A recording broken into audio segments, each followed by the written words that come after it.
On äänestyksen aika. Liisa, tulisitko päiväkirja huoneeseen?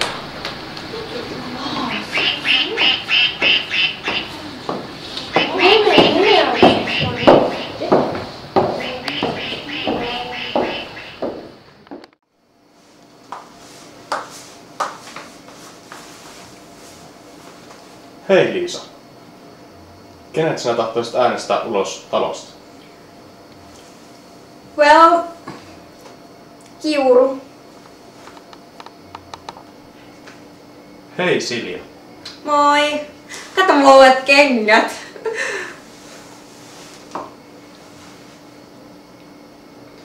Kenet sinä tahtoisit äänestää ulos talosta? No Kiuru.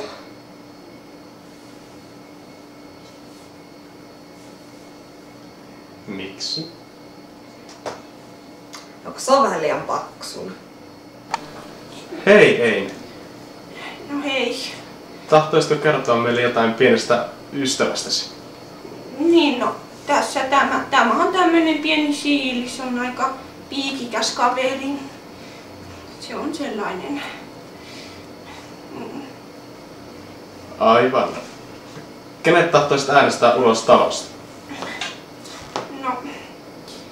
No se on nyt sillä, kun Kiurulla on se pesimäaika, niin musta tuntuu, että se voisi lentää täältä sitten. Hei Marja-Kaisa. Kenet tahtoisit äänestää ulos talosta? Joo. En mä oikein tiedä. Pitäisikö googlettaa? Ehkä Kiuru? Hei Anne. No hei. Kerropas meille, kenet tahtoisit äänestää ulos talosta?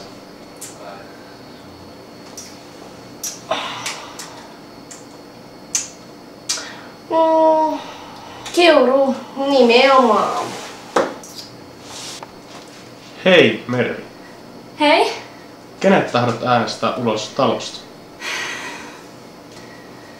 Potskia notskri.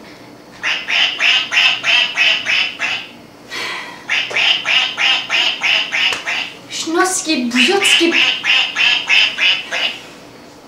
Kiuru. Starka motski. Hei Leena. No hei. Kenet tahtoisit äänestää ulos talosta? No, en minä oikeastaan tiedä. Onko minun pakko äänestää ketään? No jos minä äänestän kaikkia.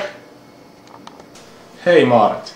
Jep, moi. Kenet tahtoisit äänestää ulos talosta? Kyllä se ääni nyt pompsahti. Leena Kiurulle. Hei Jarmo. Eipä hei. Kenet tahtoisit äänestää ulos talosta? Kiuru. Siis. Hei. Saanko muuten kertoa yhden anoppivitsin tähän näin? No näin hyvä paikka. Et. No.